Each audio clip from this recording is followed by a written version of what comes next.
Para lermos a Bíblia na carta anônima aos Hebreus, capítulo de número 9, estaremos lendo somente um versículo e após estaremos lendo também alguns versículos do livro do Evangelho que segundo escreveu Lucas. Hebreus, capítulo 9, versículo de número 27.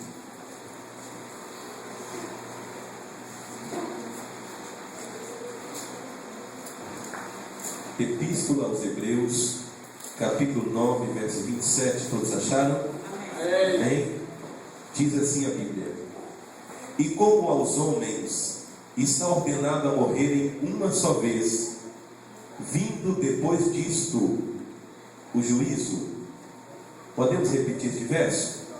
E como aos homens está ordenado morrerem uma vez, vindo depois disso o juízo. Evangelho de Lucas, capítulo de número 24, a partir do versículo de número 1. Lucas, capítulo de número 24, versículos, a partir do versículo 1. Todos encontraram? Diz assim a Bíblia: E no primeiro dia da semana, muito de madrugada, foram elas ao sepulcro, levando as especiarias que tinham preparado, e acharam a pedra do sepulcro removida, e entrando não acharam o corpo do Senhor Jesus. E aconteceu que, estando elas perplexas a esse respeito, eis que pararam junto delas 2 varões com vestes resplandecentes, e estando elas muito atemorizadas, e abaixando o rosto para o chão, eles lhes disseram: Por que buscais o vivente entre os mortos? Não está aqui, mas já ressuscitou. Amém? Vamos ler versículo de número 5 e a parte A do versículo de número 6. Vamos fazer um paradoxo aqui. E estando elas muito atemorizadas, e abaixando o rosto para o chão, eles lhe disseram: Por que buscais o vivente entre os mortos? Não está aqui, mas já ressuscitou. Pode sentar, irmãos. Deus abençoe. Nós estamos profundamente felizes por estarmos aqui nesta noite alegre, feliz. Tivemos uma tarde com chuva, mas aprove ao Senhor nos dar uma noite sem chuva, né? O que facilitou o acesso de todos os irmãos aqui para estarmos adorando o nome do Senhor Jesus. Estamos, na verdade, com a nossa mente e coração envolvidos no trabalho do Senhor desde amanhã, né? Quando estivemos aqui na escola dominical, aprendendo, dando um pouco mais de amplitude a nossa pequena compreensão da palavra de Deus, com o nosso desejo de entender melhor a palavra do Senhor. E agora estamos aqui na presença de Deus. Já ouvimos testemunhos, saudações, louvores que falaram profundamente ao nosso coração, e confesso que nós poderíamos fechar nossas Bíblias e irmos para casa, porque já fomos um tanto abençoados nesta noite. Mas nós estaremos, em rápidas palavras, falando um pouco mais da palavra de Deus nos textos que nós temos lido. Meus irmãos, a Epístola aos Hebreus é uma carta que foi escrita para o povo mais difícil da terra. Uma coisa é você convencer um gentio, uma pessoa que não é da descendência de Israel, acerca da consciência do Evangelho. Outra coisa é você convencer um judeu.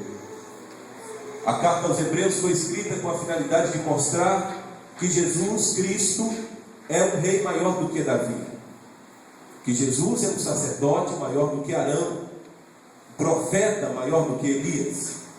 E no versículo 9, do capítulo 9, no versículo 27, a Bíblia diz uma palavra profunda Somente no versículo 27, a Bíblia fala uma palavra profunda.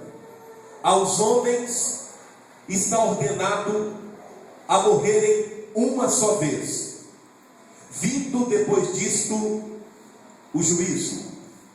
Paulo, escrevendo aos Romanos, ele informa-nos de que por um homem entrou o pecado no mundo, e todos nós nos tornamos pecadores. O apóstolo João diz que aquele que disser que não tem pecado, ele é mentiroso, e nele não há verdade. Se por Adão o pecado no mundo entrou, e nós passamos então a receber este patrimônio maldito da genética de Adão, que é o pecado, todos nós nos tornamos pecadores, e assim sendo, estávamos destituídos da glória de Deus. A morte também é a justa retribuição de Deus pelo pecado. A Bíblia diz que o salário do pecado é a morte, mas a Bíblia também diz que o dom gratuito de Deus é a vida eterna em Cristo Jesus, o nosso Senhor. Eu costumo pensar que a nossa vida, ela é marcada de encontros. Nós encontramos com a vida quando somos concebidos no ventre de nossa mãe. No Salmo de número 139, o salmista diz que quando ele estava ainda como um óvulo fecundado, sem ter a forma humana, entretecido no ventre de sua mãe, o Senhor já o via, o Senhor já o contemplava. No versículo adiante, ele diz que se subisse aos céus, não dava para se esconder de Deus, pois os céus é a sua habitação. Se descesse ao inferno, ali o Senhor também o veria. Então, meus irmãos, a nossa vida começa quando há concepção, diz a biologia. Quando somos concebidos no ventre de nossa mãe, ou quando fomos concebidos, nós encontramos com a vida biológica. Encontramos com a luz do mundo quando nascemos. Encontramos com a infância, quando criança, despreocupados com a vida e sem malícia, correndo para lá e para cá. Encontramos com a escola secular. Encontramos com o namoro. Encontramos com o casamento. Encontramos com a velhice e encontramos também com a morte. Agora a pergunta é: seria a morte o nosso último encontro? O escritor aos Hebreus escreve dizendo: aos homens está ordenado a morrerem uma vez, vindo depois disso o juízo. Se a Bíblia diz que vindo depois disso o juízo, a morte não é na verdade o fim de todas as coisas. E por que não é o fim? Porque há um juízo inevitável para encararmos. Há um juízo que não se pode evitar. E a Bíblia diz: prepara-te para encontrares com o Senhor teu Deus. Olha bem o que eu vou dizer a você.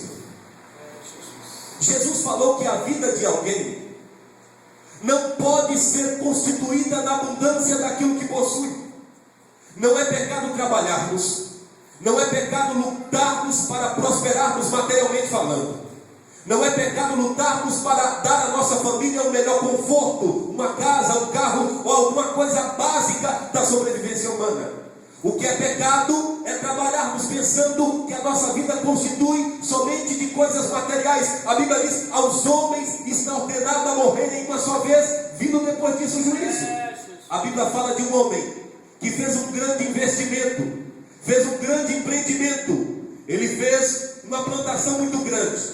A Bíblia diz que o ano foi favorável, foi um ano de muita chuva, e aquele fazendeiro colheu muitas coisas. Construiu novos celeiros, ampliou os seus celeiros que já existiam, destruiu os velhos e construiu novos, abasteceu os seus celeiros. E uma vez fazendo isso, a Bíblia diz que ele falou: folga a minha alma, porque eu tenho o que comer e o que beber até que eu morra. A Bíblia diz que naquela noite uma voz se ouviu dizendo: louco, se hoje pedirem a sua alma, o que tens preparado, para quem será? Cumpre a palavra de Jesus que diz: a vida de alguém não é constituída na abundância daquilo que possui. Jó falou que nu saímos do ventre de nossa mãe e nu voltaremos para lá. A vida não finaliza com a morte, há um juízo inevitável, mas a Bíblia diz que Deus amou o mundo de tal maneira que deu seu Filho unigênito, para que todo aquele que nele crê não pereça, mas tenha a vida eterna.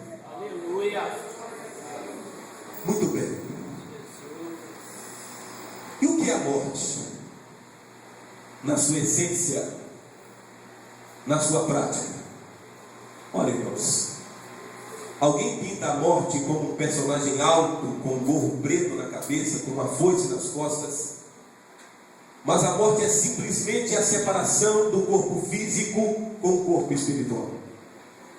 Nenhum homem, nenhuma mulher está livre de cruzar um dia as fronteiras da vida física com a vida espiritual, com a vida eterna. Um dia todos nós passaremos pela morte. A morte é inevitável. A morte é a separação do corpo físico com o corpo espiritual. O corpo físico é reduzido ao pó. A Bíblia diz que o homem foi tomado do pó e para o pó o voltará. Mas o espírito segue-se ao juízo. O juízo é inevitável. Não há como escaparmos da morte. Todos nós um dia morreremos. Mas a morte não pode ser a nossa maior preocupação. A morte não é o último encontro. O texto que nós lemos em Lucas fala o maior acontecimento de toda a história. O apóstolo Paulo disse que se o evangelho constituísse somente em coisas dessa vida, e se esperarmos em Deus somente nessa vida, nós somos os mais miseráveis que existem. A Bíblia fala de homens santos, mulheres santas, homens justos. Moisés superou os limites naturais e físicos do corpo humano por um período de aproximadamente 40 dias e 40 noites. Moisés, ele não teve necessidades fisiológicas, não teve necessidade orgânica. Por 40 dias e 40 noites, Moisés foi alimentado com a presença e com a glória de Deus, mas ele morreu e ficou no túmulo. Abraão, grande patriarca, e tantos outros mais. Mas o texto que nós lemos em Lucas revela Jesus Cristo como o maior de todos os personagens da Bíblia. Jesus foi crucificado. Ele veio predestinado a morrer para nos dar salvação. Morreu, foi sepultado. E a Bíblia diz que na manhã do domingo de madrugada, um grupo de mulheres foram bem cedo levando especiarias para o túmulo de Jesus. E quando elas se aproximaram dali, ao longe perceberam que a pedra do sepulcro estava removida. E ao se aproximarem, viu que dois varões de aspecto diferente ali estavam. E quando elas chegaram atemorizadas e perplexas, vendo o túmulo, a pedra do túmulo removida, ficaram com medo, atemorizadas. Mas aqueles dois anjos disseram a elas a maior e melhor notícia e reportagem de todos os tempos: vocês vieram buscar o vivo entre os mortos. Ele não está aqui, mas já ressuscitou.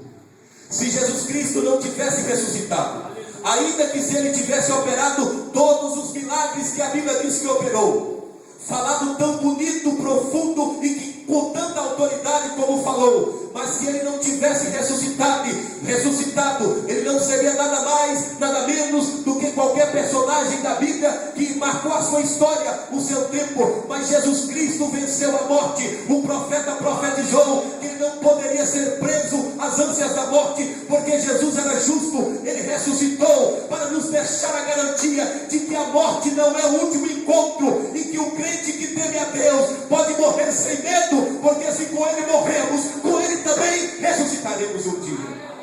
Aleluia! Glória a Deus. Amém? Quantos creem na ressurreição? Levante a sua mão e adore a Deus. Louvado seja o nome do Senhor. Por que é que você acredita na ressurreição? A ressurreição nas páginas do Antigo Testamento era uma coisa tão obscura e de difícil interpretação, que quando nós chegamos em Mateus, nós temos algumas escolas que se dividiram. Os fariseus acreditavam na ressurreição, os saduceus não acreditavam, mas Jesus veio para colocar em ordem. Jesus veio para colocar cada coisa no seu lugar. Jesus é a prova viva da ressurreição, porque ele morreu na verdade, passou 3 dias no túmulo, mas ao terceiro dia ele balançou os alicerces da sepultura e ressurgiu de entre os mortos, para que nós tivéssemos aqui a garantia de que se um dia morrermos, nós também um dia ressuscitaremos. Glória a Jesus. Obrigado, Jesus. Bendito seja o nome do Senhor. Mas escuta, enquanto esse dia não acontece, não chega, como fica o estado dos mortos? Jesus, no capítulo 16 de Lucas, ele sistematizou a doutrina do estado intermediário dos mortos antes do juízo final e do arrebatamento. No capítulo 16 de Lucas, Jesus falou de 2 personagens que morreram. Um morreu e foi conduzido pelos anjos até o paraíso. Lázaro foi levado ao paraíso pelos anjos. Morreu também o rico e foi sepultado. E lá no inferno, estando em tormento, em sofrimento, ergueu os seus olhos do outro lado do abismo e viu Lázaro que repousava no paraíso. Resumindo a história, qual é a doutrina que Jesus estabeleceu aqui? O estado intermediário após a morte. Todos os homens e mulheres que morrerem, os que morrerem salvos, serão conduzidos pelos anjos até o paraíso. Mas os que não morrerem salvos serão conduzidos para o Hades, para o inferno, para o Tártaro, para o Geena. E como escapar disso? Como ficarmos livres disso? Se nós já sabemos que é inevitável morrer. Milhares e milhares de pessoas morrem todos os dias, todos os momentos, e não sabemos qual será o nosso dia e a nossa hora. Qual é a válvula de escape? A válvula é Cristo. Não é a religião, não é o pastor, não é o bispo, não é o papa, não é o padre, não é o apóstolo. O escape é Jesus Cristo, o nosso Salvador. Ele disse: eu sou o caminho, eu sou a verdade, eu sou a vida, e ninguém vai ao Pai se não for por mim. Amém? Olha, eu folgo-me com essa palavra. Existe uma coisa chamada desencargo de consciência, subterfúgios que o homem, na sua capacidade de pensar, cria para legalizar a sua própria vida de pecado. Já disseram para a gente ao longo da história que quando nós morrermos, nós seremos conduzidos a um purgatório, a um lugar de sofrimento, onde passaremos um período até sermos purificados, e depois seremos conduzidos ao paraíso. Também disseram para a gente que ao morrermos nós somos submetidos à lei espiritual do karma, e nós encarnamos, entramos em uma cadeia de encarnação até alcançarmos a perfeição. Seria isso verdade? Aonde está a verdade? A verdade não está com a religião. A verdade está com a Bíblia, a palavra de Deus. Jesus falou assim: errais, não conhecendo as Escrituras e nem o poder de Deus. Jesus também falou: examinai, pois, as Escrituras e cuidais ter nelas a vida eterna, porque são elas que de mim testificam. Então não existe purgatório, não existe reencarnação. A Bíblia diz: aos homens está ordenado a morrerem uma só vez, vindo depois disso o juízo. Se há um juízo após a morte, nós precisamos de um bom advogado. Jesus Cristo é o advogado por excelência. Louvado seja o nome do Senhor. Não há nos anais das crônicas judicial um advogado que, não podendo absolver o seu réu, o seu cliente, tomasse a pena no seu próprio lugar. A Bíblia diz que Jesus tomou sobre ele os nossos pecados, ele assumiu a nossa culpa, ele se tornou maldito para que nós fôssemos benditos. Pelas suas pisaduras fomos sarados. Então eu e você temos motivo de sobra para sermos alegres, para passarmos um culto a adorando um Jesus que não está no túmulo, que não está pregado na cruz, mas que ressurgiu de entre os mortos, está aqui nesta noite recebendo a nossa adoração. Aleluia! Aleluia! Eita glória! Aleluia! Filha! Glória a Jesus. Qual é o aspecto de Cristo? Não quero ferir nenhum princípio religioso, todavia a verdade deve ser falada. Um certo pregador estava pregando em uma cidade mineira, cidade de Barbacena, e após pregar, uma senhora de idade procurou ele e falou assim: o senhor está pregando sobre Jesus Cristo? Eu acabei de vê-lo ali agora, faz pouco tempo. E o pregador disse: aonde? Ela diz: ali, nos braços da Virgem Maria, no altar da igreja. O pregador, sem querer ser mal educado, disse: não, senhora, não é isso que eu estou pregando. O meu Jesus não ficou no túmulo, nem na manjedoura. Ele ressuscitou ao terceiro dia e está vivo para todo sempre. Quantos podem sentir a sua presença? Quantos são testemunhas, mesmo não tendo visto a sua ressurreição? Paulo, escrevendo a Timóteo, Paulo diz que ele é o rei dos séculos, invisível, mas real. Não estamos o vendo fisicamente, mas estamos sentindo a sua presença. Nós somos, na verdade, testemunhas vivas do poder transformador do Evangelho, que muda o caráter do homem, que muda a sua personalidade, que faz do homem uma nova criatura. Está escrito na carta de Paulo aos Coríntios, capítulo 5, versículo 17: assim que se alguém está em Cristo, nova criatura é, as coisas velhas já passaram, e eis que tudo se fez novo. Em Apocalipse capítulo 1, o apóstolo João, arrebatado em espírito, estando exilado na ilha de Patmos, ele viu Jesus tal como ele está agora, após a ressurreição. Os seus olhos não eram aqueles olhos sofridos de um Cristo indefeso, crucificado, moído pelos malfeitores.